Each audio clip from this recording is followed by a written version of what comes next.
Hello, welcome again to Creatives Chat. I'm Rusty Hill, and this is Peter Lucas.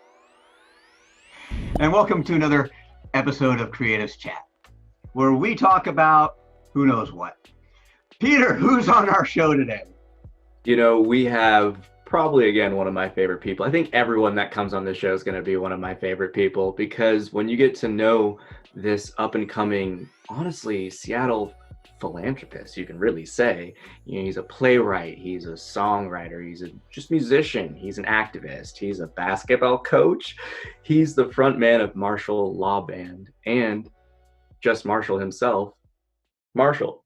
I'm excited to have him on today. He's going to really just come out and show you who he is as a being and what we all represent as this MLB family as we spread the love today on this special episode. I'm excited, Rusty. All right, let's go ahead and bring him in our room. There we go. He's the co-host of one of the hottest shows coming up, The Cure, and he's the biggest in original skis. Now, I'm so excited to have this man on because we go way back to our high school days. And ultimately, I'm just excited to dive into the mind that is just Marshall. How you doing, man? What's up? Dude, I'm doing so great. Thank you so much for the kind words and for sharing your platform. You, Rusty, Tane, Retro Earth, we are historically it's family over here, man, and it's beautiful. So thank you for having me on. Yeah, no. Oh, of course, man. It's a pleasure to have you on. And I think one thing, we've all been through the Rona, quarantine and the lockdown. And out of all the people that I've, again, seen kind of change the game of how people are handling this energy and just kind of like the mindset that's shifting, you kind of led the front wave again on this musical wave of, just pure creative content with that Wake and Create. So I think the first thing that I really want to dive into is, how was the experience of Wake and Create? And can you tell the audience a little bit more about what that was and just really your experience of just diving deep into those creative waters? I mean, I'm smiling because I was so deep in this situation that I didn't even really process it like that from an outside perspective till you just explained it. So, hey, that's really cool that hopefully other people are inspired by it. And I hope that's I hope that's true. But anyway, for me, brother, it felt like being a reborn. It was a deep dive, one that I hadn't, right before, you mentioned playwright, right before we did the hip opera. And that was kind of, I think it was 2017, late 2017. About a year and a half before that, I took that time off just to create, read books, and just dive. And that that was all the material that was from the hip opera to basically right before Corona. And so so I chilled for about a year and a half and just went all the way in, and we'll talk, I guess, more about what all the way really is, but, I probably made about 50 songs or something in that year and a half. Well, fast forward to Rona. I just, every single day, no matter what, I would wake up and make a song, and I've made 60 songs. And they're a lot better, than the songs that I made before. And so I'm just excited to see, I've been comparing the demos I made this break to the demos that I made last break. And this is night and day. So I can only imagine once the band gets to them, we're gone, So I'm excited. And it was what I had to do. I just withdrawed into myself. Ooh. And it was, I felt like a turtle, and it and it felt so good, man. I think a lot of this is creatives chat. So creatives know when you're in that zone, nothing else can bother you. And so every day I would wake up, not look at my phone. I would sleep with my blinds open. You feel me? Wake up. And whenever I woke up, I just woke up. Then I'd stretch, drink some water, take some breaths, and I'd be mindful of what was going on. I'd try to meditate. There was a good stretch there where I was going through, activating my whole body. Boy, loose as a goose. Just laying in bed. First thing I do, is I'm really so everything's relaxed. Then I go through, cleanse the chakras. And so I did that for a week straight, and I was making bangers. Then I was dude, I got to dive even deeper.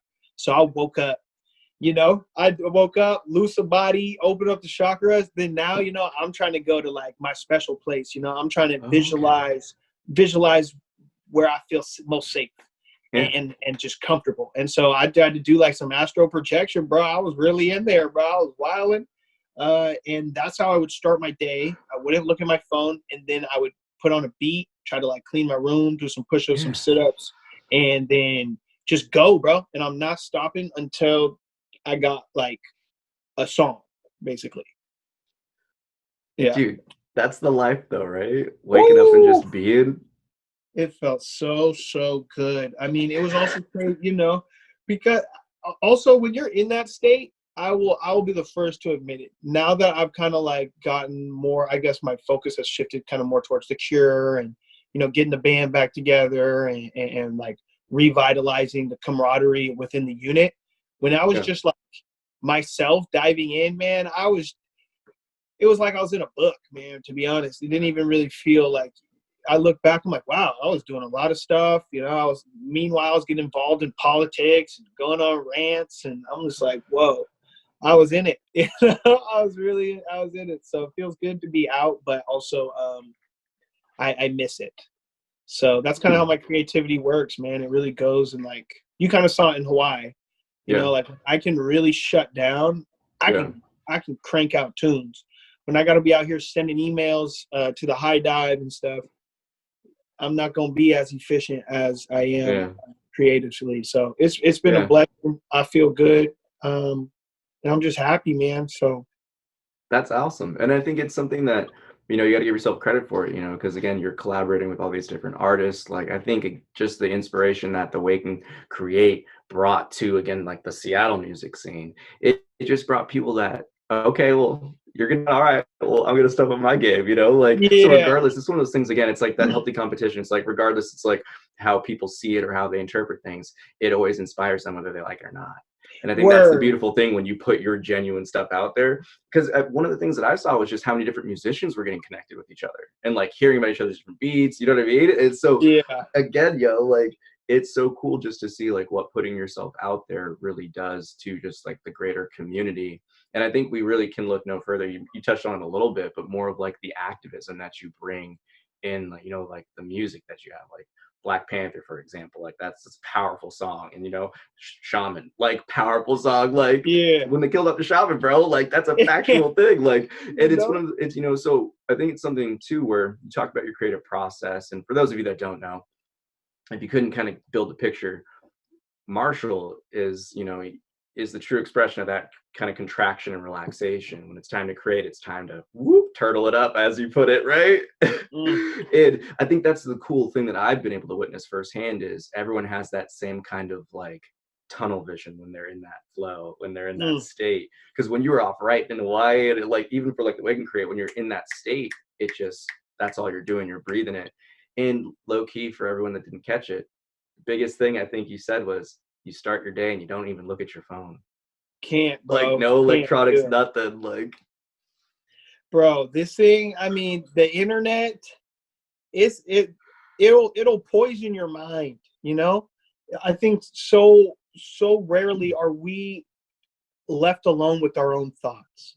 I think that makes, because that does happen so rarely, I think being left alone with your own thoughts makes a lot of people feel uncomfortable, right? So they need to they seek validation for their, you know, mostly subconscious thoughts on the internet, versus just like when you're sitting there deep in your turtle land, you got to look at yourself, you know, and you got to find those answers, and you got to deal with what's going on in your head.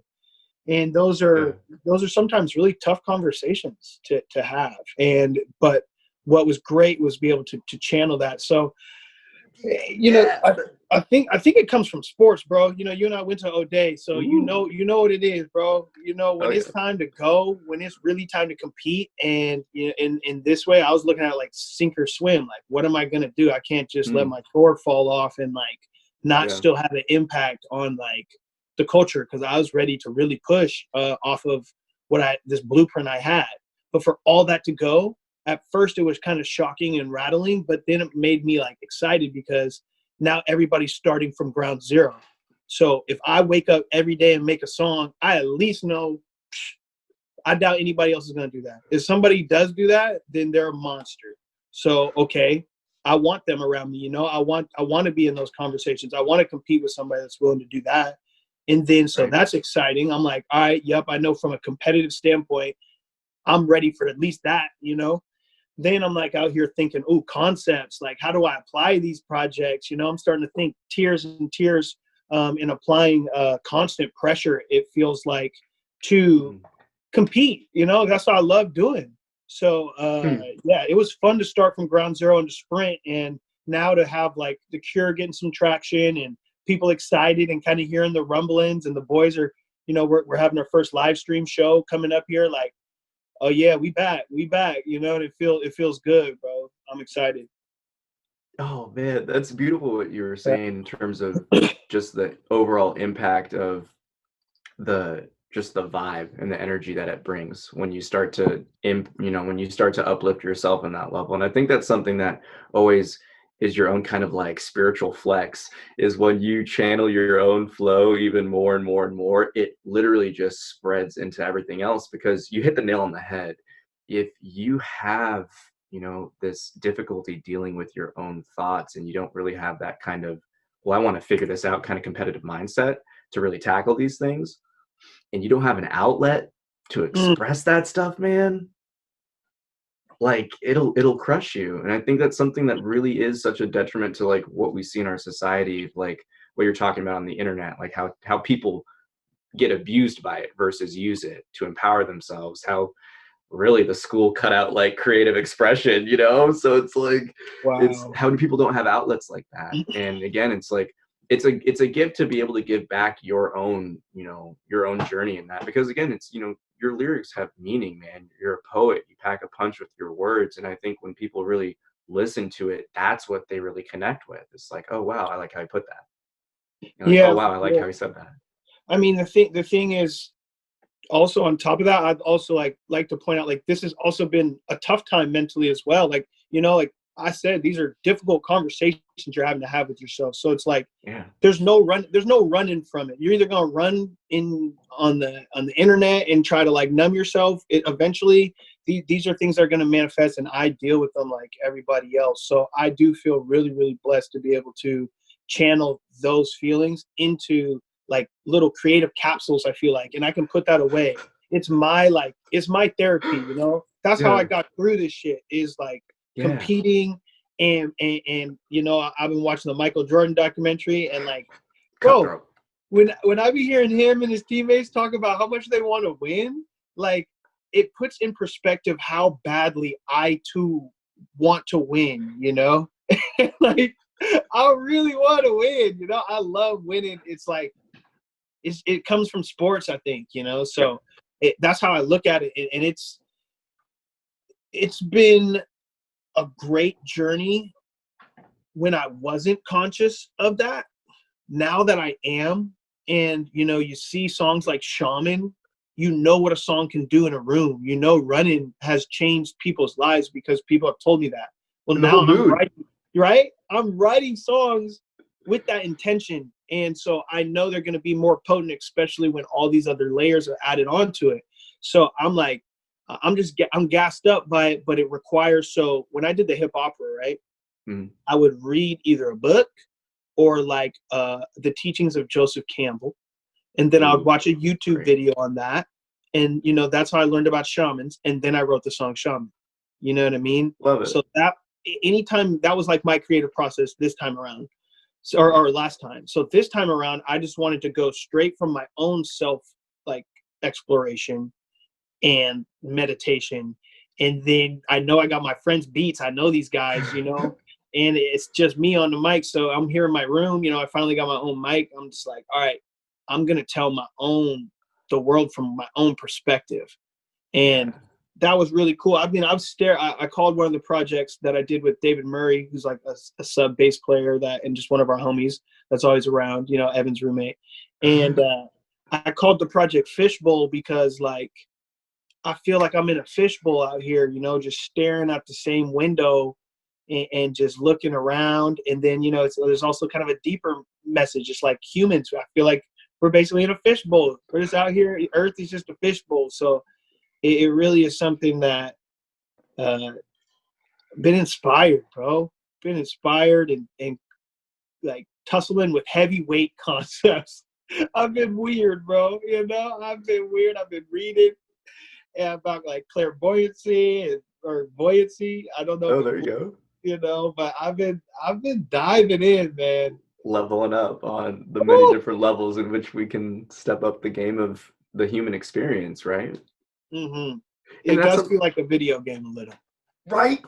Yo, I've been trying to tell you, like, I mean, that's the thing is like when you really question the one being that matters in this world, which is you know, and you question like how you perceive things, how that replays back into your experience, how you internalize things, how you project things, how you manifest what you have inside, you know, it does a wild shift to how you can experience life. And it's like what you can utilize during these times of kind of like intense energy when things are really like boiling down. You're forced to kind of isolate, you're forced to, you know, battle your demons or run away from them.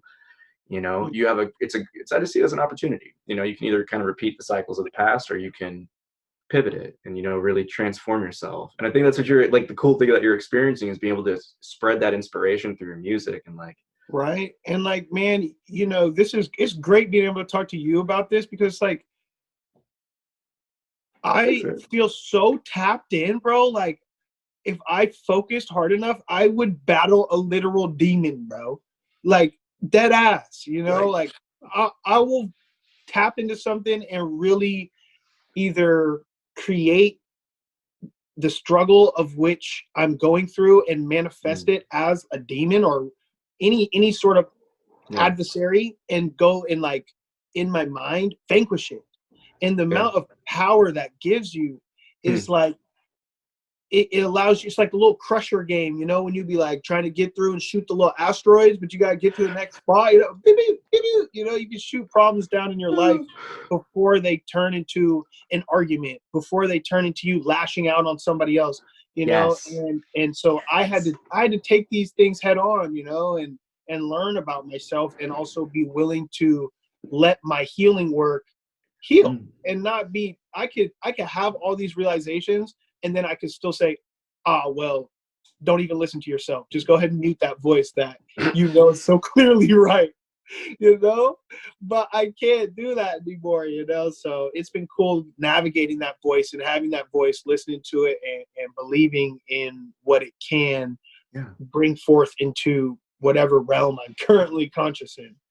Well, yeah, like I put that last part. You feel me though? Well, I mean, I totally get you, man. And it's the empowerment that happens when we really seek to discover our true voice. And when we really want to find, you know, try to figure out, okay, well, what are these things that, you know, that do catch me? You know, because everyone has them. It doesn't matter how you see it. You know, I always like to see like these types of talks, these intangible things of internal experiences is just how we all process and digest life normally, but so many of us resist that reflection aspect. And it's just like eating food, like, you know, in order to expel it, you have to process it. And it's just like that with experiences. So it's, to me, it's one of the coolest things is always just to see how everyone taps into that and how they kind of interpret that and also how it levels them up, because it's always wild just to see how people tap into the flow because each of us expresses it differently. Yeah. And you see how excited when people are, when you know what we're talking about, it's just, I believe it's like God, you know what I mean? That's like, I'm not, you know, we went to O'Day, you know, so we've been well-versed and drilled in the Bible. And when I would look over, it never hit me quite like that, but I had a lot of respect for it because I would look over and I would see like Kohler or somebody like really hit by the word. I'm like, whoa, this is really doing something for him. And then me, I'm like, okay, not quite. But then once I really tapped in and it hit me, it felt like I could read the Bible and understand it, or I could read the Quran and understand it, because it's all it's just universal, and it's a freeing feeling. But what I find is it also comes with waves, right? Yeah. And so you can't allow yourself to get untapped into it, but here's the tough part. You have to not be conscious enough to be loose enough to attain the flow. But if if you think about it too much, you're gonna get out of the flow. Yeah. So you have to it's like an art to it. It's a dance to be able to even unlock the relaxed state where things can actually where you can believe and listen and feel okay. Yes. And that right there, just to be okay, to be Be content, okay in the to shit. be just just to not have like an expectation, to really just experience life. And it's funny because as a quote unquote like pointer of these things as profession, it's when you talk about that wave, it's like you get to a point where you're really hating that that jostle, that up and down roller coaster, got that ocean effect going on right now. You're in that boat, and it's one of those things where you resist it for so long, and it comes to a point where like we all reach that kind of like you shake the bottle and it just pops, where you finally just let it out, you express it, you're just here just to be. And when you have that release, that liberating feeling, that experience to kind of like tap in, and you get that first taste, it's not, I like to always remind people, it's like it doesn't leave you. It's just when you finally let go of all the other nonsense and just allow yourself to be, life just rewards you with opportunity and experience. And you said it so casually, where it's like in the beginning of your routine, how it's, you just did things, you just loosened up, you just stretched up, that right there is its own like pivot of energy in the morning, of investing your entire perspective, just going inward into this outward, focusing. And it is that kind of, it touched in on the last episode where it was the inner temple, and it's just like that, but you carry that with you. And when you dedicate yourself towards yourself, you really do come to understand what all these religions are talking about. Everyone again explains it a different way, but it's the same stuff. Yeah, absolutely. I think again, I'm like, because for me to be able to process things like your inner temple, I can't process that unless I take the time to literally go and obtain in my inner temple. So so listen, I've already spilled the beans on it, bro. So I want to take y'all through what my astral projection in the morning is like. Can I do that? Yes, okay. It was written down as a note. I was going to come back to your special place. First off, some people do yoga, some people love cars. I just so happen to love astral projection. Okay, so we all have our kinks. So I'm just messing. Okay, so check this out. This is actually, it's been so helpful for me. My friend Rahul, who been one of my best friends since 6th grade. He's a Sikh. And so he's been practicing meditation all his life. And then he kind of got hip to like astral projection and combined his methods with what he was reading about this guy, named Andy Puro, who I'm sure, Russ, go ahead and put a little Andy Puro link or something. Anyway, we don't want to get too deep. But anyway, so what I'm trying to do is I go through and I relax my whole body. Like I mentioned, I go through, clear the chakras up. Everybody has different ways of clearing up their chakras. I think I'm not exactly sure, I'm building my own practice. So that way I don't I don't judge myself. I don't want to judge myself. That's all that matters. I don't want to say like, oh, I'm not doing this right. Because once you think like that, it's like, well, it's not going to work for you then, but it takes you out. It's another distraction. It's another but now you're off in the negative mind. Exactly. So I'm in my own world, and for whatever reason, this is the practice that works for me, and I'm continuing to try to grow it, right? And this is something I might get, I'll do the chakra cleanse, 4 or 5 times a week. That's pretty consistent. As far as this next tier of things that I'm trying to explain to people, this is a lot more difficult of a process, and it doesn't always work. So it's a muscle in itself. The more I do it, the more I'm capable of really tapping in. But it requires patience with yourself to be able to even get to this point.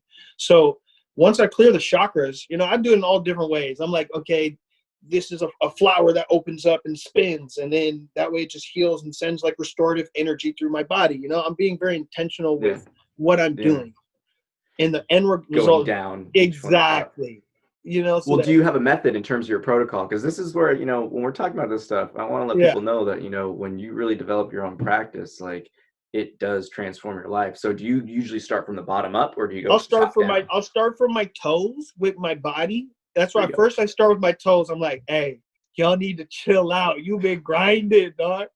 I know you toes, bro. You guys would work hard, relax. You feel me? I'll tell my whole foot, hey, let it go, bro. I know you've been smacking against the ground, but it's okay.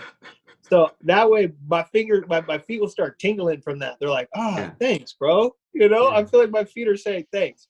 Then I'll do the same. And then, I'll do the same thing with my calves and go all the way up through my body, down out to my fingertips, right? And when it gets to the fingertips, I just like imagine me escaping my physical shell and now just being chakras.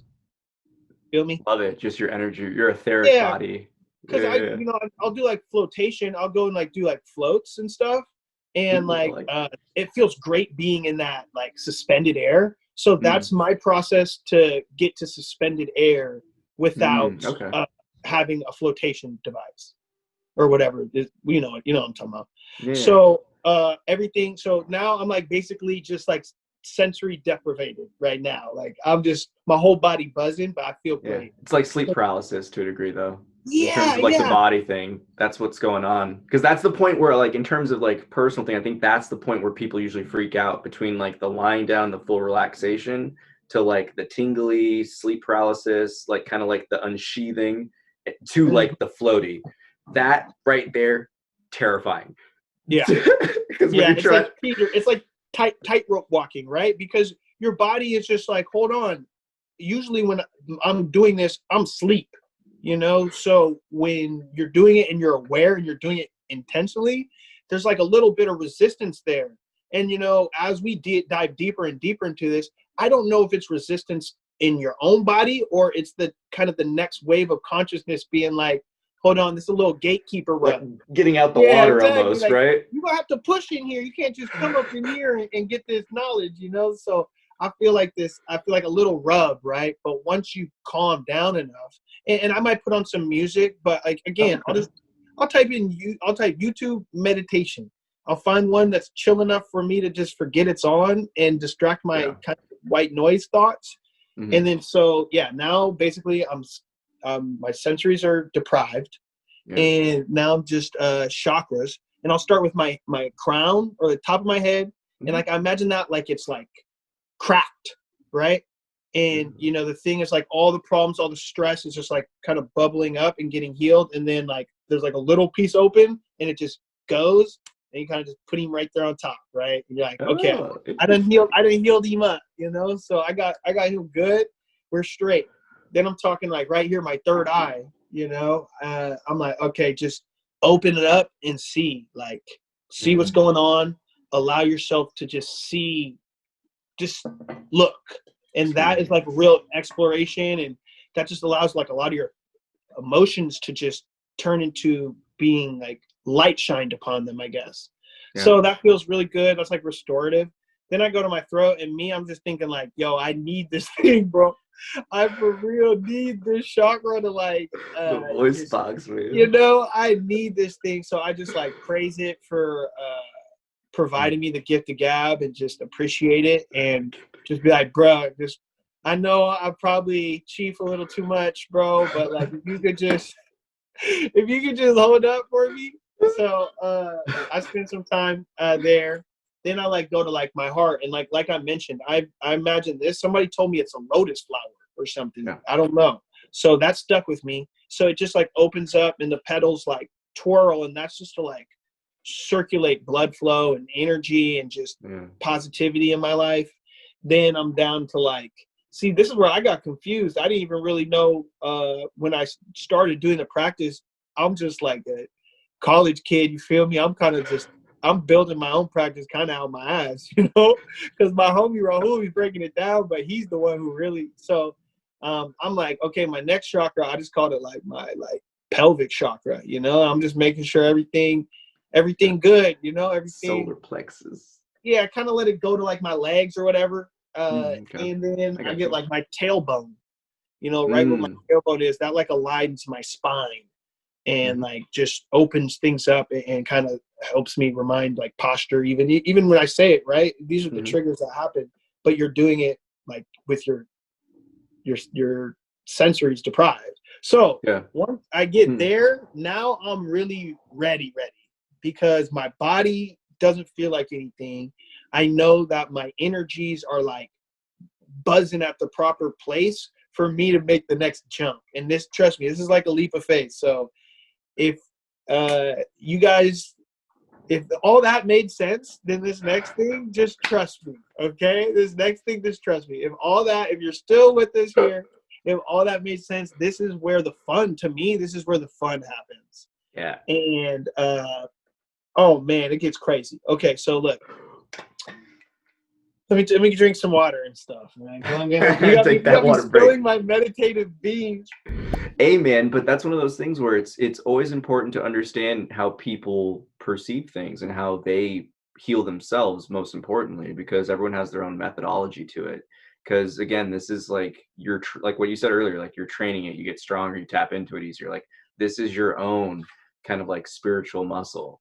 And, you know, when you flex it, it allows everything else to flow easier. When you heal yourself, it allows you to heal yourself easier. And I think people they overvalue external healing, in my opinion. And because we undervalue and underestimate our own potential of healing ourselves, you know, like, so when you're able to really go through this, I think people need to understand, like, there is, you know, I practice my own similar methodology is what Marshall's talking about. You know, I explain it differently and I have a different step for things, but we both go through our own process of healing. So this is one thing that, you know, I think is beautiful to always tap into, that all creatives kind of dive into their own internal selves to really heal, to transform, to confront, to, you know, be that, you know, devil's advocate, you know, the competitor within ourselves, you know, to really get ourselves to get moving. So again, like, continue with the practice, because this is just when it starts getting juicy, man. You're about to take off. Really, okay. So, and I want to highlight this too, because you said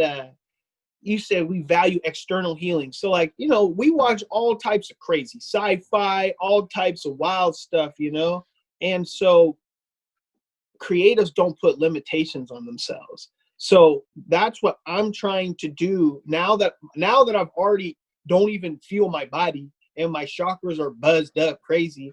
I'm going in here to create, you know, I'm going in here because, remember, this whole thing is the objective is finding the temple within. Right. So I create a scenario to go and get to this temple where I know I can be myself, my safest like space, what will bring me harmony. So now we go into a kind of like a foggy situation, right? It's like foggy, kind of like cloudy, right? This is what I'm imagining in my head now with this space, right? It's like kind of like it's like I'm a Temple Run character or something, you dig? But like it's like role play, so it's POV gang, you know. But I'm just right. And then so now I need to get to lower levels of like consciousness, you know, because I'm searching for this temple within. So I kind of just like take like 10, if they're not really breaths, they're just moments of like lowering my consciousness, and I imagine myself like jumping like kind of through the clouds, like waterfallish type areas, you know what I'm saying? I'm just going through it, you know? And then boom, eventually I'm on the bottom, and it's just like a huge, just beautiful, like Pacific Northwest, like sunset, like just beautiful, you feel me? Like the ones that you really get on the ferry. So I go out there, I'm just swimming, doing my thing. I get deep enough to where it's like, okay, I'm in some deep waters, and now begins the process to try to get into the water to go find my temple, right? And this is the part that I feel like it's really important that you find some sort of spirit guide while you're in this realm, because it's kind of scary, you know. I'm flying through the air, and like, for all I know, I'm damn near doing this. This is like lucid dreaming, basically, you know. I'm like, oh, whoa, but I know I'm going to be okay. I know I'm going to be fine. You're consciously doing it. Yeah. And I got an objective, you know. So I'm like, whoa, I'm gone. And the thing is, I haven't gotten to with this, it takes steps to be able to get up to this. That's something I want to remind people of in this process, because it first started with me trying to dive in, get my consciousness lower and lower and lower, right? And that was like I had to process that and try to do that 10 times before I could get to the bottom without me just like jerking up and ruining all this work that I had just done to get into this relaxed state. I can't tell you how many times that has happened to me, you know? And so, you know, this is hundreds. So anyway, I'm in the, what feels like the ocean. It's warm though, and it's beautiful. And I'm looking for my spirit animal, which is like a killer whale. You feel me? Yeah. So I got you, son. you know, Cuddy is just, he's tearing through the waves and stuff. He's like, hey, what's good? You know, I'm just like, what's good? And you know, I can breathe underwater. See, again, you can't put human like limitations on your capabilities when you're going in search for your joy, for yourself. Yeah. So I'm like, okay, let's get it then, bro. Hold on to Cuddy's fin. Free Willy style, son. He's gone. Yo, bro. You know? And I'm just like carving through it, and it just feels so good to like know that you're teamed up with just this powerful entity that the waves don't seem to even bother. They're just one with the water, you know, and they're apex predator, you know. So it's like, oh, this is my homie. I'm bossed up with the killer This is whale. my ocean. This is my ocean. I'm with the guy, right? So cuts me all the way down to the bottom of like the ocean, and then that's where like literally it's like Sandy Cheeks' house in SpongeBob. You feel me? My shit got a dome, and then inside of that is my house. You feel me? Because I got the perfect house down there, you know. And so again, like it took time for me to be comfortable feeling like ripped around in the waves by my spirit animal. You know what I'm saying? Yeah. Like I had to meet my spirit animal first, pet the dude. Hey, we good? You know, like there was like courtship involved in this process. You know, respect. It's that. Yeah, exactly. That like love, that kindness, compassion. You can't just pull up on something so powerful and majestic and expect it to reciprocate. You know, you gotta earn that treasure that's gonna be like shown to you, in my opinion, or my experience, I guess. So I get down there, I pull up, you know, I put my hand on the wall, the door. You know, the buzz, you know, like process. Yeah, you know? I was like, okay, that's Marshall. Only I'm coming in this thing. I walk in, I got the Sandy Cheeks lawn, you know, like my landscape is crazy.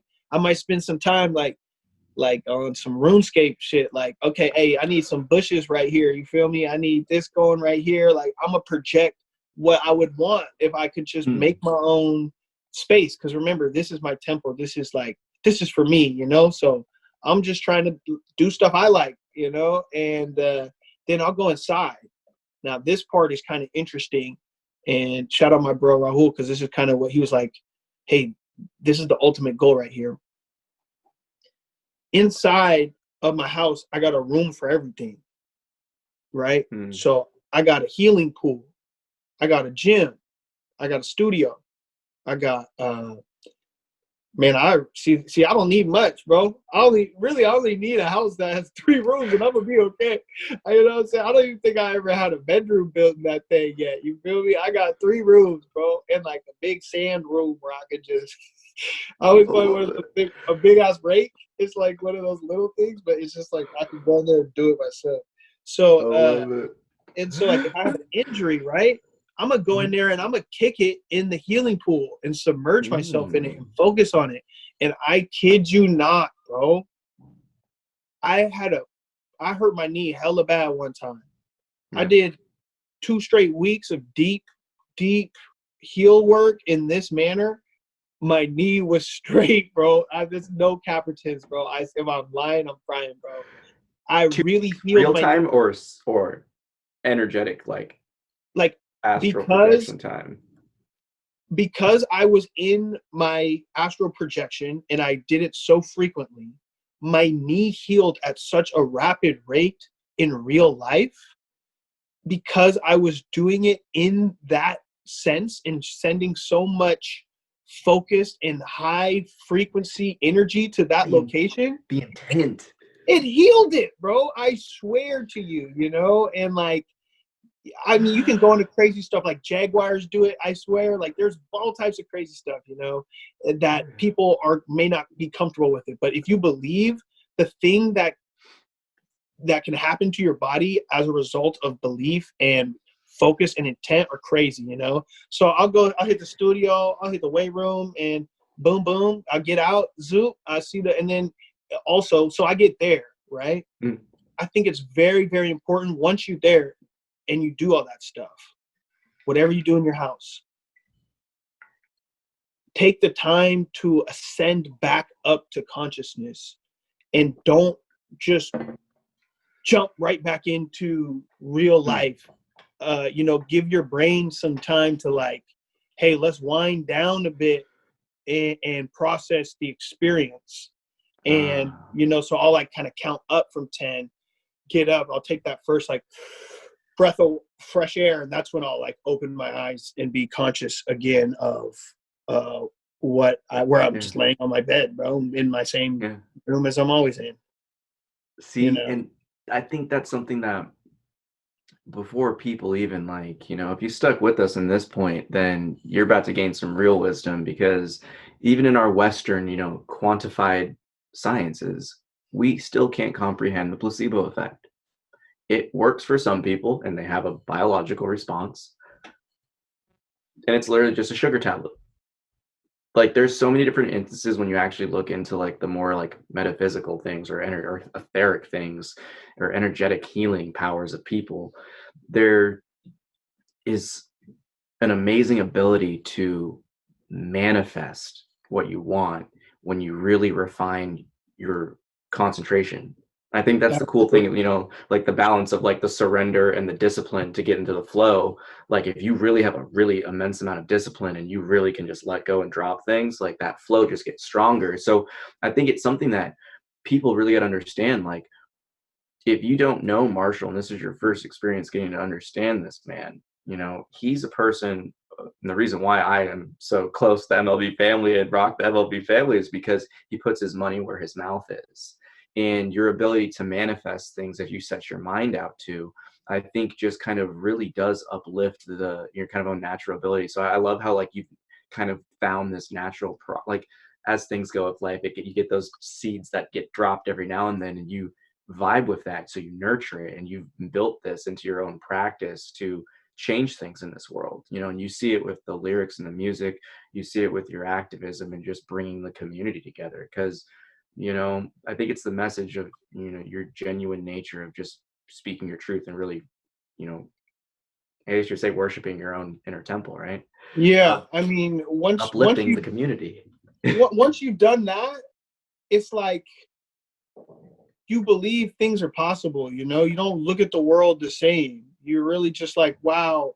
You know things are possible. It's beyond belief. You see it. You're like, oh, wow, I did that. I'm telling you, and that's why I don't judge anybody for any of their beliefs and stuff like that too, because you know there might be some people that like my explanation of why I'm like happy and I'm trying to like make the world a better place.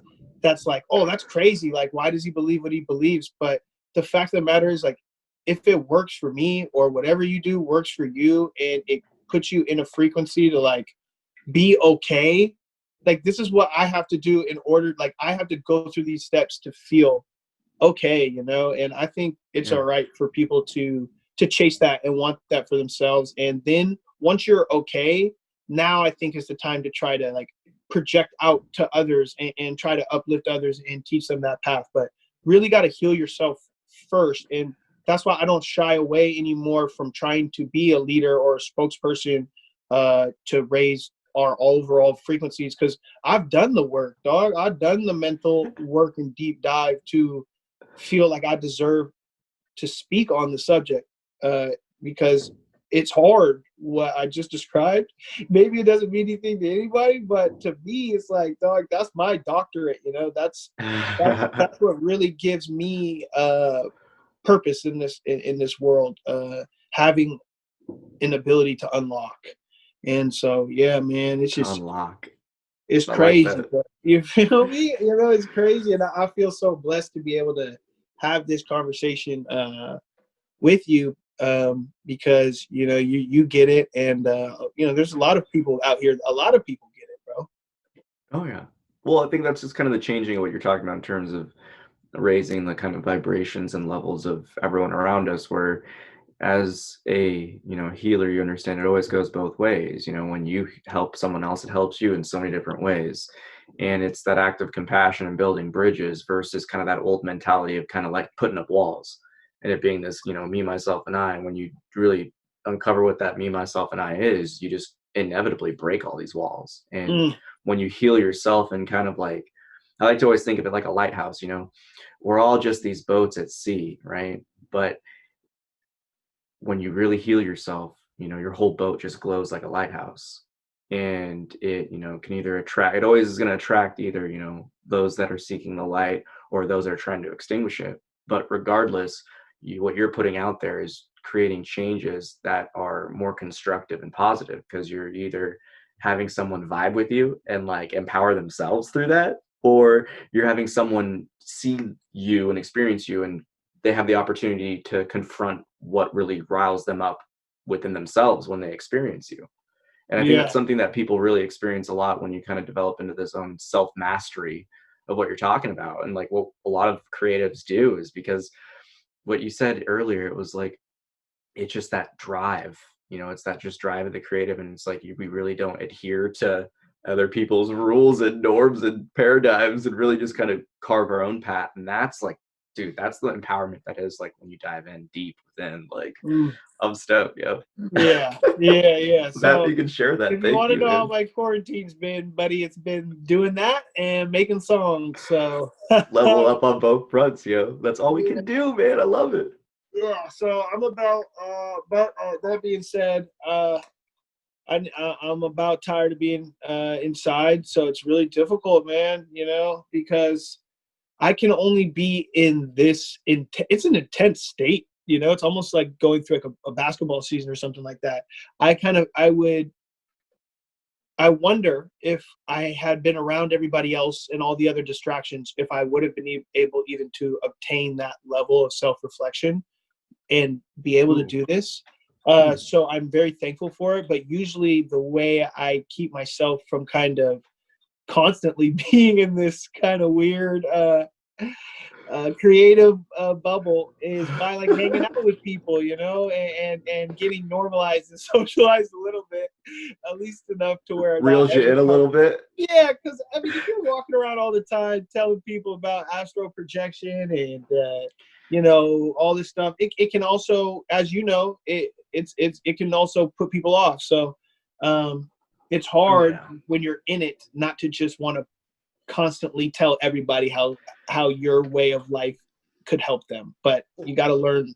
It's one of those things where I think it's kind of almost like when we're kids and we really just want to show like our parents or those those paternal maternal figures like our artwork or something like that. Hey, Yeah. look what I did. You know what I mean? It's just like, Yeah, because that's what because it's one of those things, but it's like it's its own form of like creative expression and art, because it's like, hey, look at these tools that I use to like really like level myself up. Like I want to share them with you. And it's very quick to tell if someone really wants that gift or not. Yeah. Like, Sometimes, and that's what's funny about getting more notoriety. And I've been out here in the scene hard for like 3 years. Some people are probably just they having a bad day, and like a couple times too many, my face just randomly pops in their timeline, and they're probably just like tired. Like, I don't know exactly what it is, but it's funny to have those people gravitate towards you, like you said, and then other people are just like, damn, you just really don't like the kid. Like, this is like you're taking, it almost seems like, why take such a hard stance and not just like not care or like stop watching or like, it's really interesting. yeah, I mean, it kind of just goes to what happens when you yourself become comfortable with yourself and start being genuine to your own truths. I think there's a lot of people. Well, I guess I'll put it this way. How I like to see it is that it's almost like when you start to develop your own inner light and when you really start to invest yourself in yourself, it's like you radiate that light, but it's almost like a bubble. It's like a sphere and it's reflective. So it's kind of what you talked about. I feel like if you vibe with that, you can kind of like phase through that barrier. But if not, you see it as that mirror. And those things that, you know, that are great traits in you, or you're like whoever else, you know, you're talking about or looking at, they could be something that causes some tension within themselves because it's something that maybe they don't have the self-love or the self-worth or the courage, or you know what I mean, or like the drive. Like there's a lot of people that just hate purely because they, you know, they're not happy with their own journey. And you know, when they see someone doing things that hit too close to home, it's almost like a personal attack. I mean, it's just very much so the nature of the game when you start to kind of raise your energy level, because some people don't want that.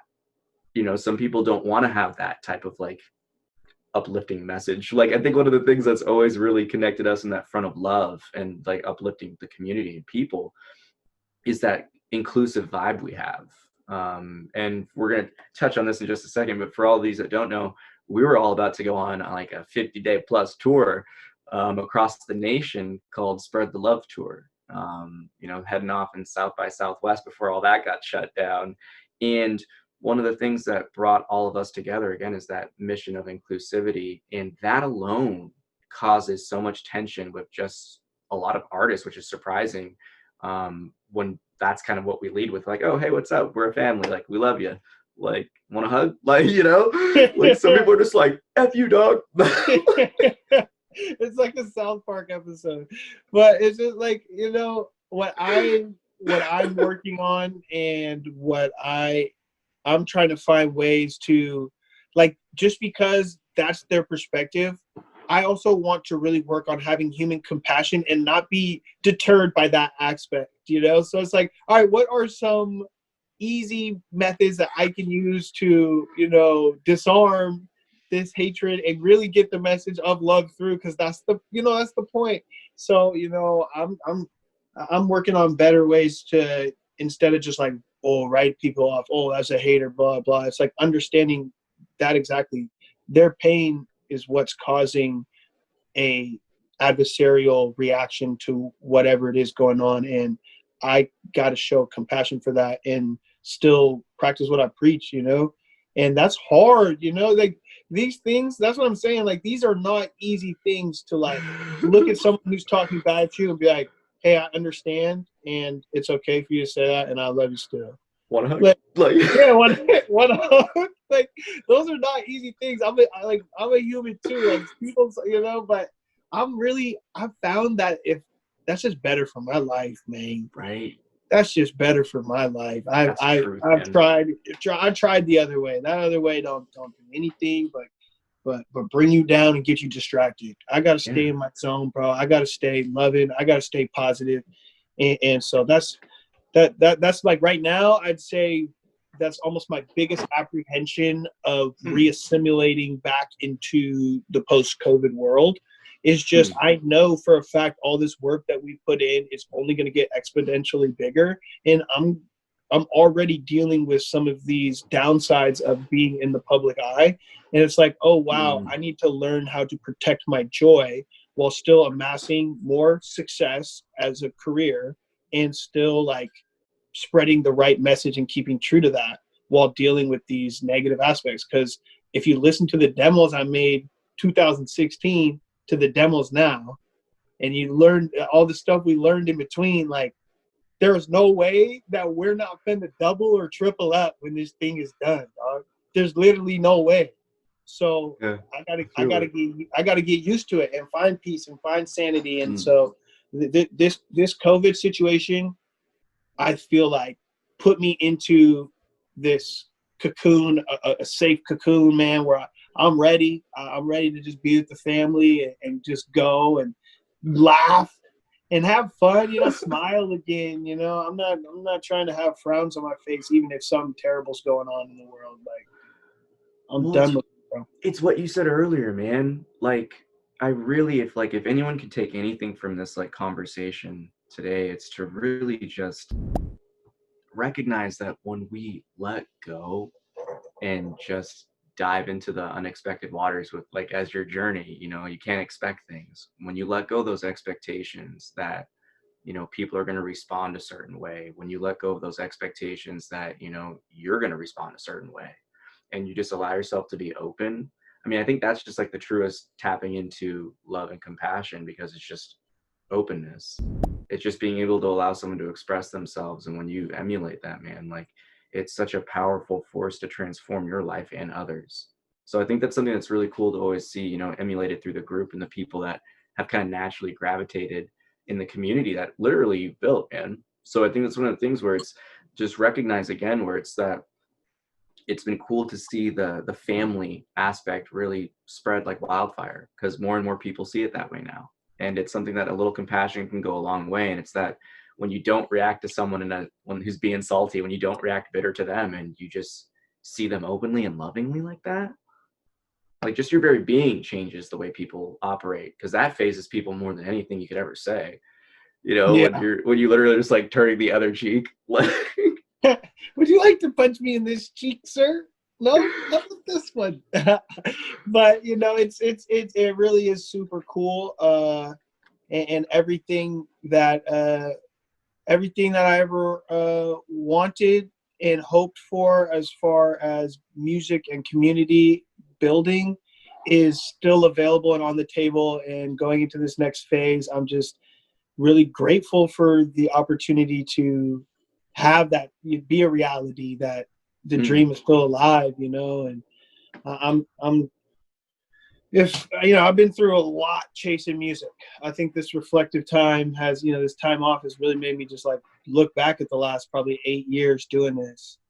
And it also has allowed me to look at where we could go forward. And like, if I had to do those 8 years again, knowing that I would get right here to this point, I would sign up for it again, you know, especially all the laughs and shit we had in between. I'm just like, whoa, I lived a whole ass life in that shit, dog. Like a full ass 8 years of going from like general obscurity in Mill Creek to like, bro, we're ganged up out here having a blast, bro, smiling, throwing festivals, you know, with the homies. Like, come on, man, this is all I ever wanted. But now that we're here, I don't feel content. I feel just as hungry as I did starting out back then. And I know that the potent is more potent. It's more potent now than ever. Clear, it's focused. It's even more, there's less distractions, right? You got squad, it's focused, you know, and damn, you know, let's go, Pete. Come on, bro. Wait till these things open up. This mug, boy. You know. Yo, I think that's something that like I want to touch back on really quick, because I think it's really important in terms of, I think not just, you know, your own growth professionally, you know, musically, it doesn't matter what you do, really. And it's, you know, kind of protecting and like uplifting and evolving your joy. Yes. And the way I see it with that is, so many people get caught up in the distractions, they get caught up in the external things, they get caught up in that chase, and they lose what actually makes them happy. You know, and it's that concept of really just speaking your truth and finding what really resonates within your heart. That is the most important thing ever, right? One of the things that makes it, and I don't want to, it's tough because I don't ever want to put down anybody else's lifestyle, you know what I mean? Ever. Because I don't walk in their shoes, so who am I to say? But if I'm going to be on a creatives chat, I will discuss.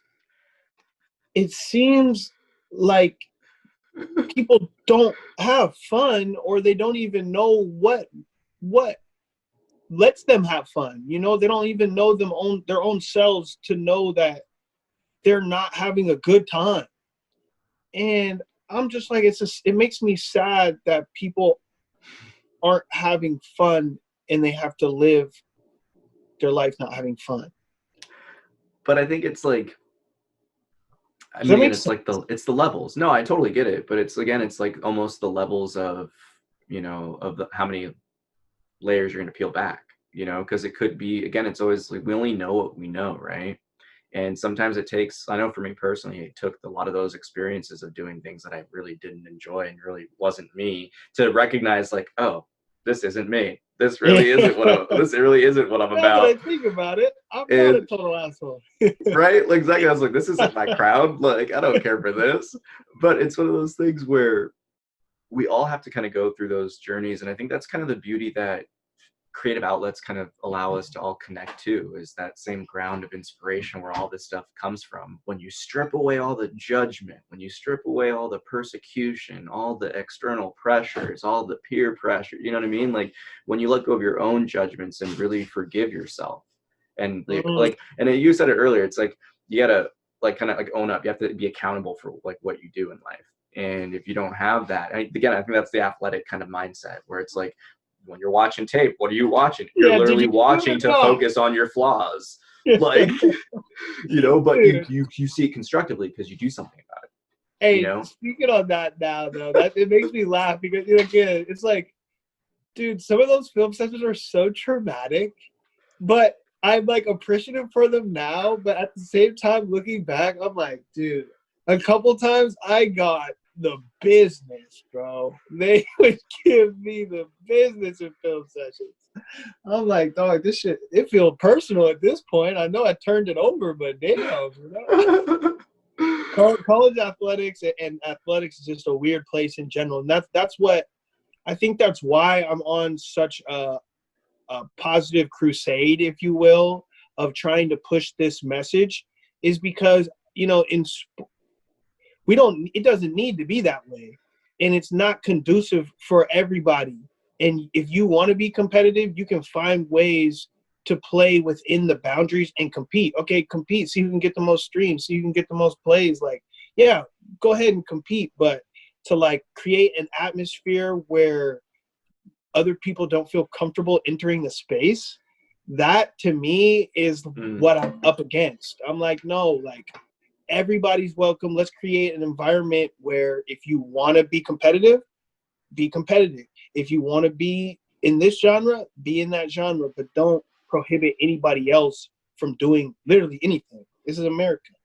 So you're right. Hey, right? You have the liberty, you know. I don't know, right. is it? I mean, dang. Well, right now we don't have to, you know, a lot of those liberties are getting kind of wiped off the board, apparently. All these people keep spelling martial law wrong, and we're just like blowing up on Twitter. We've gotten like 200 new followers, just Proud Boys or something. Like, yeah, I like this band. Hey, might as well. You got the vibe, right? Everybody need the love, baby. Everybody. Well, that's the thing right there, man, where it doesn't matter what you do out there. There are some people where you could be like, hey, good morning. And again, it's like they're either going to be like, hey, oh my gosh, thank you so much. Or they're going to be like, you know, they're going to flip you the bird. They're going to be like, get out my face.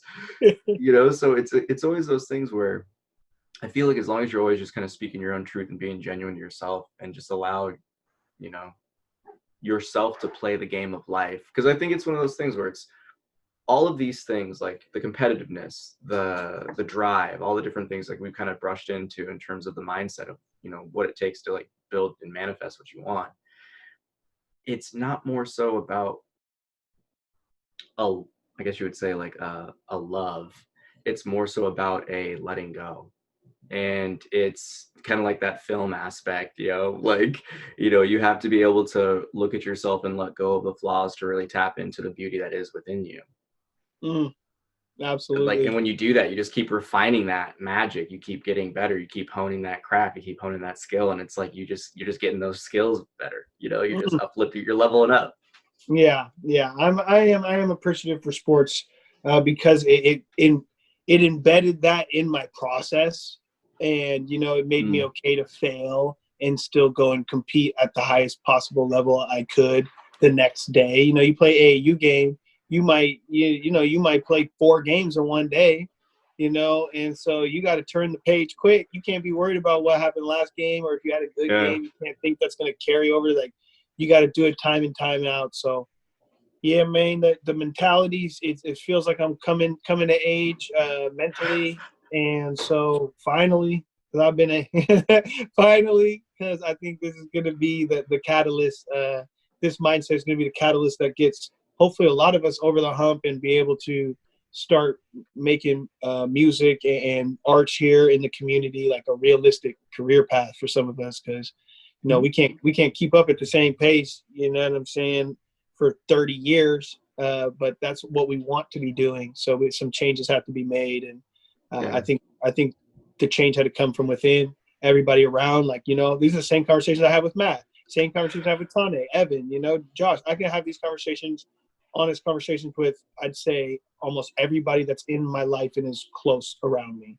And that I am so like, I'm uniquely blessed to have such a wide network of people that are willing to discuss as deep as literally you and I just did, with anything in the world I can approach them about, and they would offer a constructive and kind ear. And I just know I'm so blessed to have that. And that's why we're always offering, like, yo, if somebody needs somebody to talk to, like, DM me.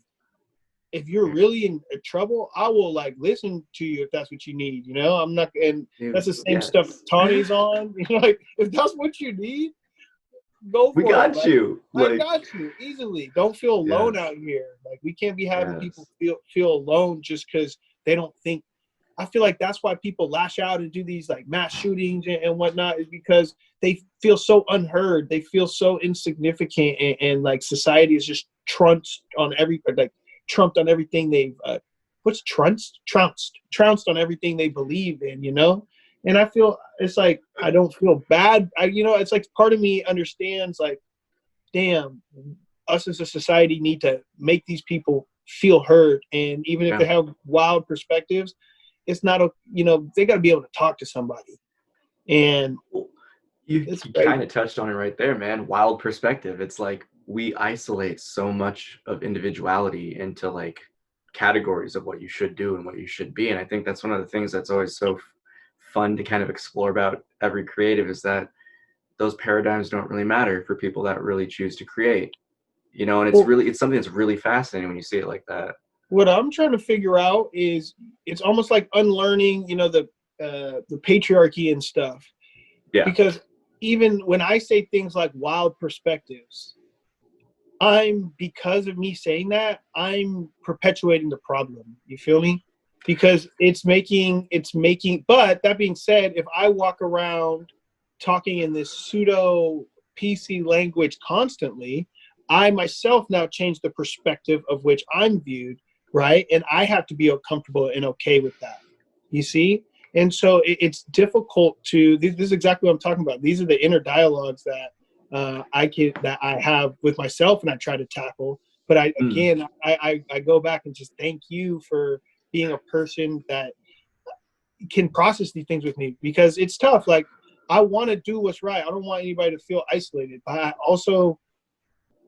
I feel that tension and that resistance to changing over everything that I say to be so non-offensive for everybody. It's numbing, man. And it's not genuine. And I think that's the thing that I always try to point people towards, where it's like, yo, like, there's really, like, if you're going to believe something, believe it. If you're going to do something, do it, like, own what you do in this world. It's that point of accountability and genuineness to your own self that is so important. Because, people say competitive, people say this, I like to see myself playing life kind of like you play a game on the playground, like you're playing the piano, like you're playing the guitar.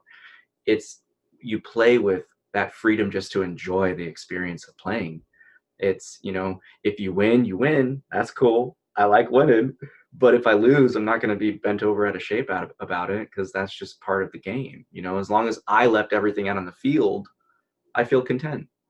And I think that's something that's so pivotal that a lot of people don't get to experience now, because the culture's changed, where you talked about it earlier, like, that failure is an important part of this learning process and growing process and healing process, because we need to reach a point where we know what isn't working so we can correct it to fix it. And it's like, how did we learn to walk, man? We fell as kids all the time, repeatedly, until we figured it out. But how many people don't even give themselves the opportunity to fail because of, like, the kind of, like, I almost want to say, like, it's a really induced, like, a fear culture. into society. We make people too scared to speak their truth. They feel too scared and too pressured. Everybody's walking on eggshells. Ooh. Yes. But you know, part of me also says like a lot of times the people, like I know me as like a minority, for example, I'll go into different cultures and I'll have to maybe kind of walk on eggshells and look around and see what's going on before I just fully push my thoughts into it. So it's also in a lot of ways kind of nice to see people that usually don't have to stop and think about what they say and are so used of just bullying their way into other people's space and cultures, being held accountable at least to say like, yo, look around, you know what I'm saying? Like, yes.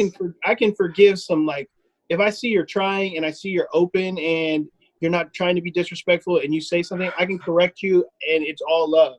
But like, yo, you might need to change the way you talk, bro, because that's the world you live in. And that to me is something that I spent a lot of time juggling with myself. And I'm trying to get a lot better at understanding pronouns and applying those properly to people's wishes. And that's some like honest work that I had to look at myself and be like, why do you keep making this mistake? I've been 4, 5, 6 different times where I've made this mistake. And it's like, by now I shouldn't be making this mistake anymore. What is it about my learning and my hardwiring that I'm not allowing this change to be made, even though I'm conscious of it, And so, bro. I mean, I could literally be here all day talking about what's been going on in my head, and it's nice, man. It's cool to have an outlet, and it's cool to be willing to think about stuff. And so I'm happy I'm still changing and growing and learning, and I think I'm gonna be all right, Pete. Me too, man. I think you're doing great, yo. I think I might be okay, Pete. Well, man, it's just what you just said. It was like the being able to just really just venture into that questioning of like, what can I do differently? Like what is stopping me from changing this? Like, I think there's so many questions people can ask themselves. Cause for me, I grew up asking questions and getting deflected right back. Okay, go look it up. So like whatever, that's kind of what I've been driven by, is that own internal search to know the truth. So it's like when I see myself, just like you're talking about, when I have an issue and I have a problem, it's like, okay, well, when I self-reflect here, what can I really do here to change it? And I think it's something that changes how you not only see yourself, but others. Cause it's those bridges of compassion we build when we like recognize our journey is like, oh wow, we're all going through this. That's a trip, and like, and just being fortunate that we have the people in our lives and we've had the lessons and, some people / lessons in our lives to teach us certain things so we don't get burned, but again, I think it's, those lessons of getting, the little rug burn in the knees of, that we all have to kind of go through. And it's just, I think it's almost a responsibility, I feel like, for people that have tapped into that to just express like themselves as purely as they can. And I think that's the hardest part about this world, you hit the nail on the head. It's like, because the moderation, like, it's good to have the moderation, because we did silence a lot of like the kind of jerk stuff that we witnessed a lot more of the bullying things. But we got to a point where it's like now the silencing is also its own bullying. Yeah, and it's like a whole lot worse. Like, geez, who would have thought we'd give you a little power and they just totally abuse it? And but yeah, I don't. It's funny. I'm just sitting here laughing because, see, I'm this as intense as a person that these are the conversations that I genuinely enjoy having. You know what I mean? And like, sometimes it's hard to be over here talking to people about the weather or like even sports or, or like them like complaining about something. I'm just like, don't you realize the whole fate of mankind is here for us to be discussed? And we are stuck on these petty arguments of gas prices. This is like, or like celebrities, like, what? I'm honestly so happy that the Rona has like turned that dial down quite a bit. You see this Tekashi 6ix9ine stuff, bro? He's got the whole everybody mad. Like, I'm trying not to tap too much in on it because I'm like, okay, this is clearly poisoning. But Yes. I was kind of like what we were talking about earlier, like the amount of people that are upset, and this guy's clearly just trying to get people to be upset, and they're just being upset, is like, you're giving power. People choose to give their power up to other people. Ooh, that's a good way to put it, yo. Like, Doug, just if that upsets you that much, just move on. Just close the tab. Oh, whew. It's not like he's like behind your back, like doing all this stuff. I think that's one of the things that like really just like kind of grinds my gears, Marshall, Yeah, about, you know, weird. because people are just so like, they get so bent out of shape over, like, honestly, as someone who, again, like as a person of color, you personally relate to this. And it's like, when you grow up with words used as weapons against you to like dehumanize you, to degrade your integrity, to slander you, like, it's something that it's almost like it's a double-edged sword, because it's like, you know, hey, that's not very nice, that's hurtful, but it's also kind of given me that hardened skin to really, you know, be able to take the kind of punches that life can handle you without being so like broken by them and so attached to the emotions that you're just like, oh, that's just like, you learn, you're like, oh, that's just a word, and you're not a good person, so I don't really care what you have to say about me. You know what I mean? Like, you learn those things so early, like, oh, you judge me based off of appearances, okay, I don't really care, but like, you're not really someone that I really care to get to know anyway. Like, it's such a filter that I think that when you have that inability to experience, because I'm in a very experienced, like, liberty-based, like, populist kind of guy in terms of like how I see the world. Like, we all have this right to experience, and we should be able to do that freely and safely, where we can do things and not interfere and hurt others, you know, but where we can do things in a controlled environment, you know, where we can, you know, use that inner shaman, that inner journey, that inner guru to dive deep and to really explore this world. And we don't get that when everyone's walking on eggshells and stuff, you know? So it's, I think, honestly, again, like, just being genuine and speaking your truth and kind of being a voice that does push back against, you know, the modern things, it's something that we need now. And I think that's why, like, comedy and music and the creative arts are like something that everyone's gravitating back towards, because it's that freedom of just expression that we're like, we're all drowning for it, you know? Yeah, we need it. And yeah, it's just, woo, we got a wild ride ahead of us, Pete, buddy, man. I tell you what, dude, what time is it? How long have we been talking? What is it? I was just in a trance state, bro. I just popped up out of it like, bro, what day Hours. of quarantine is this? Hours. Damn. Hours. Is it day? What day is this? Turn open the blinds. Well, shit. I mean, what's up? Does Rusty need to get to? Rusty needs to get to his anniversary. I was enjoying the conversation. I wasn't going to interrupt. I'm sitting here writing notes. I'm getting the production set up for a minute. I'm like, oh, this is gonna be a great setup. This is going to be, like, I think, a super popular episode. I think this is going to be one of these cult classics years from now that people are going to be referring and digging out of their, you know, whenever they come to introduce you, they're going to be using this as their reference point. Like, yeah, he got me. I'm like, this is the purpose behind the show, is to have these kind of conversations, because Marshall, I long for this connection as well. Yeah, it's and Peter and I, when we talk, we lose track of time. And Marshall, I don't know you well enough. We haven't had that many opportunities, but when we do get together, man, you know, there's that connection. So I've been looking forward to this interview to get to know you better. Like, yeah. the more I know, the more I love. Oh, thanks, man. I appreciate that. Yeah, we did the deep dive. That was pretty fun, man. That was just like one layer. Like, that's why I said we got to start charging admission.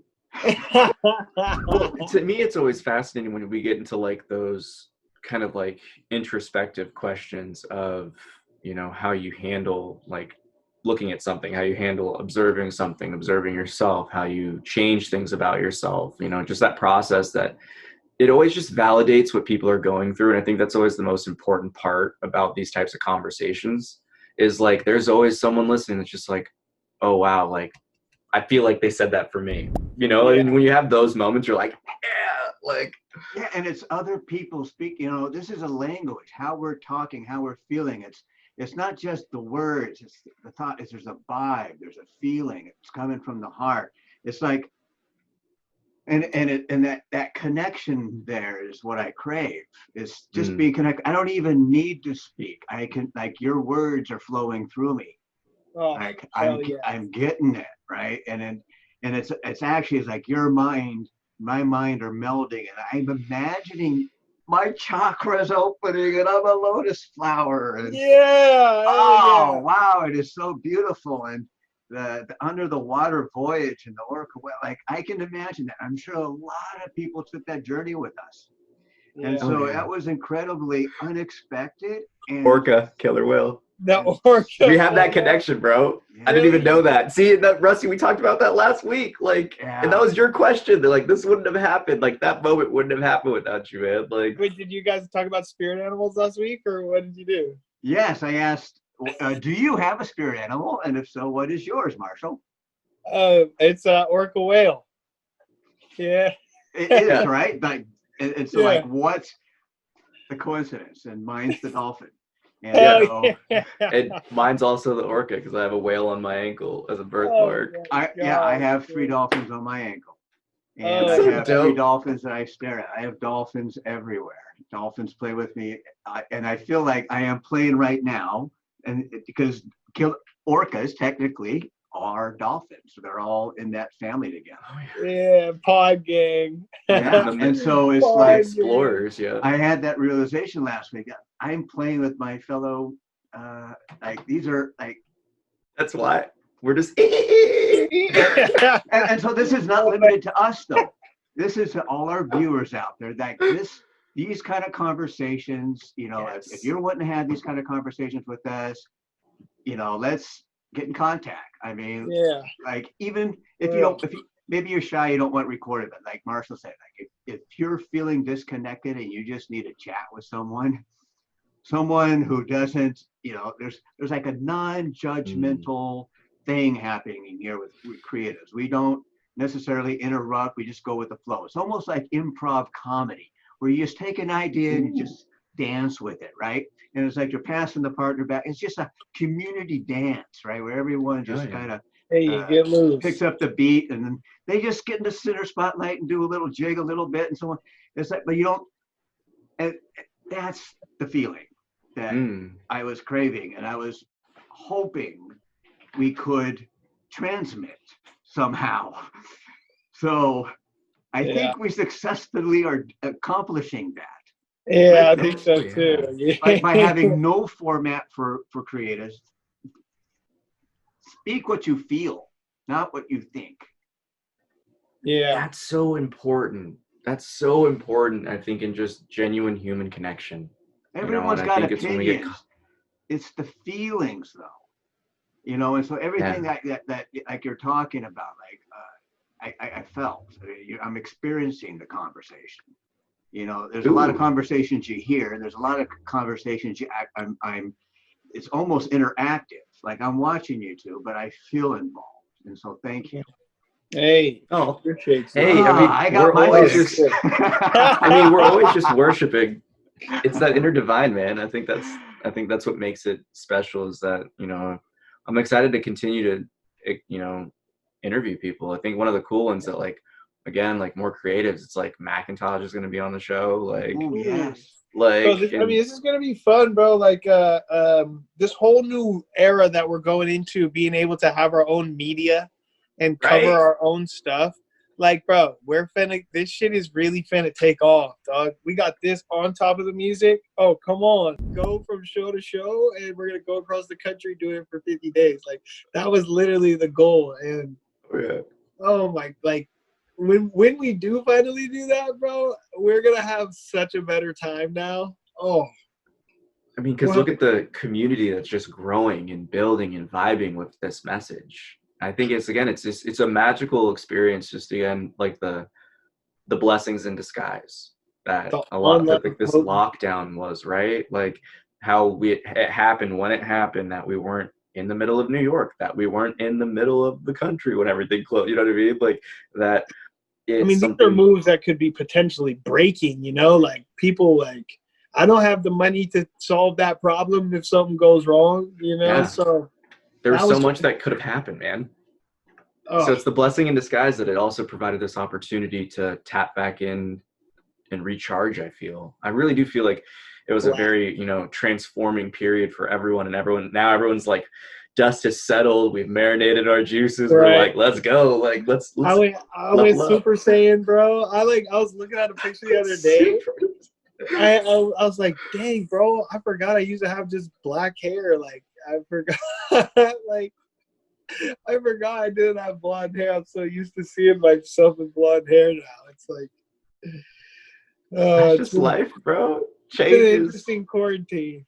It's been fun. But I'm happy. I'm incredibly happy to see that you utilize this transformative energy for something positive, man. I think that alone like is inspiring on so many levels to people during these kind of darker times where it's, you know, just like the simple, you know, how we started, we'll wrap it up with that wake and create, you know, just to wake up, do a routine that's really directed towards what makes you happy.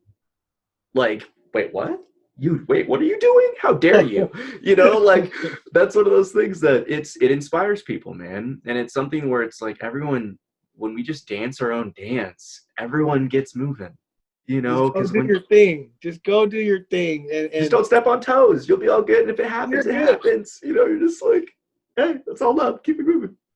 Like, and I think the more we learn this dance, this language, and we keep bouncing off of people, that there's potential for some great things to happen. And gosh, to be able to have the online presence as well as the live performance, that's what I'm really looking forward to, is to be able to just like combine live shows and live feels with these media shows. Like our schedule's about to be filled the hell up, bro. I'm gonna tell you what, I'm gonna be a busy old boy when she get back. I'm about to be busy as a mug.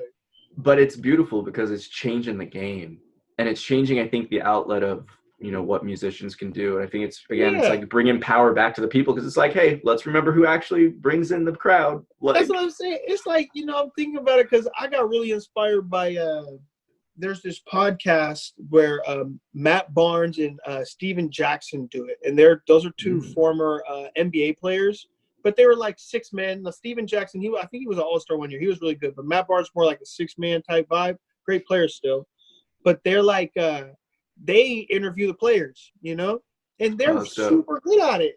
And then like what they were saying is like, no, like we're players, so we can interview these people better than the people who aren't actually in it.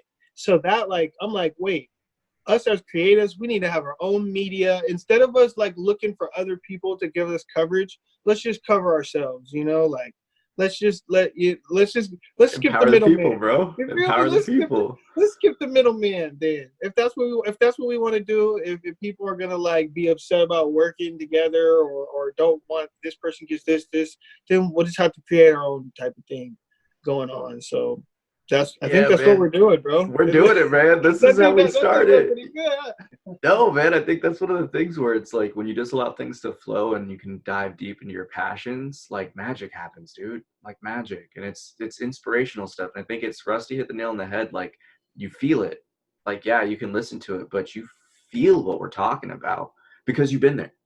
Because it's like these are just real conversations with people that utilize this crazy drama and stress of this world to empower themselves through a creative outlet and an expression. And all we're doing here is just chatting, and I just hope that it inspires someone out there to be like, I got this too, you know. And if you need to go into your little turtle shell, do what you got to do. Dude, everyone just do what you got to do. It's like that's the thing about it, bro. Whatever you got to do, bud. Whatever you got to do, just go do it, you know. Dive deep and just dive deep, dance your dance, and you know, just enjoy it. Enjoy the experience. I think there's so much pressure on what to be and what to do and how to live. It's just like, just live. Like, why are you making such a big deal out of it? Yeah. You're gonna do it anyway. That's the thing that people don't understand. You're gonna live anyway, pretty much. So it's like, all right, come on, just do it. Just do what you want to do. You'll be okay. And man, ever since I did, obviously there's challenges because like that's why we need to create our own media. We need to create our own infrastructures as creatives because society isn't really meant for you to just do exactly what you want to do and Right. still be happy and have like financial security and dental insurance and stuff. But one can dream, and that's what we're trying to breed is like an environment where you can be yourself, be happy, choose to do what you love, and still be like everything's attainable to you. The American dream is still accessible for creatives as well on a realistic scale. You know what I'm saying? And it always has. It's even easier now, I feel like, because we have the interconnectedness of the internet. Like, we're not just confined to a Pacific Northwest audience. It's the world. How are the people here on Creatives Chat? You got it. I mean, it's that vibe though, man, where it's like we are the voice. We are also the consumer. We, the people, choose things. Like, we're the ones that dictate markets. Like, we've seen that. I mean, you have your own personal journey from, especially because we have that kind of connection where it's like the vegetarian journey or like pescatarian journey, like going from like kind of like traditional diet to more of like the nuance thing. Yeah. And or the health, or like what I quote unquote I say as a health professional, the healthier diet. Where it's you have this transition and like mental change where it's you've adapted how you see things, and it's starting to apply to other people, where we've now shifted markets away from like animal products into more like vegetarian options and like more local organic. I'd be forgetting I'm vegetarian. Like once you just do it, you say I just be eating food, and it's still bomb. It's still delicious. Some of it is schmackertons. It's even better. There's so much more flavor. Yeah.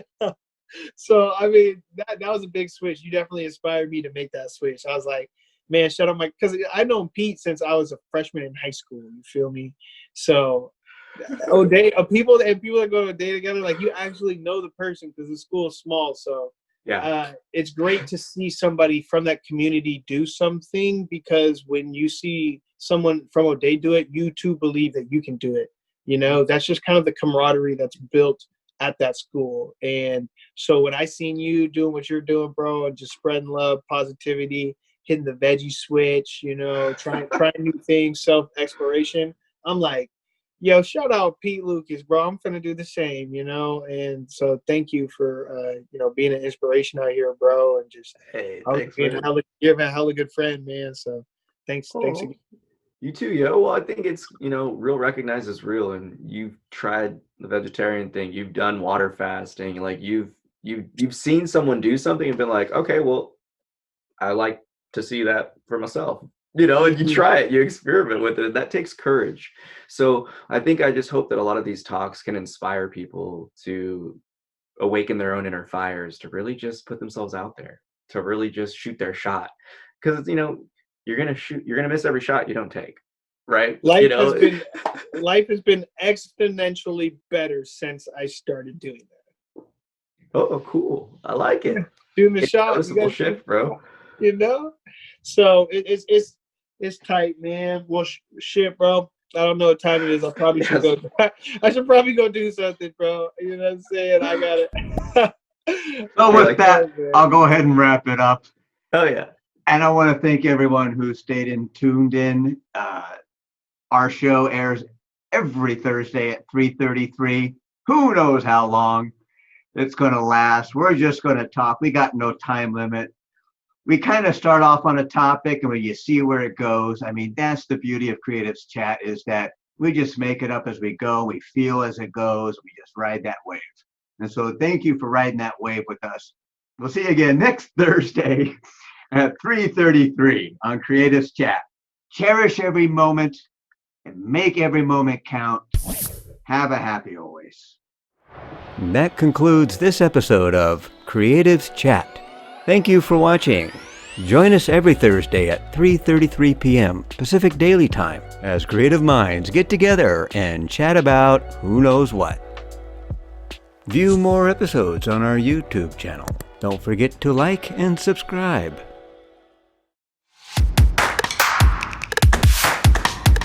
Thanks again to our sponsors for making this show possible.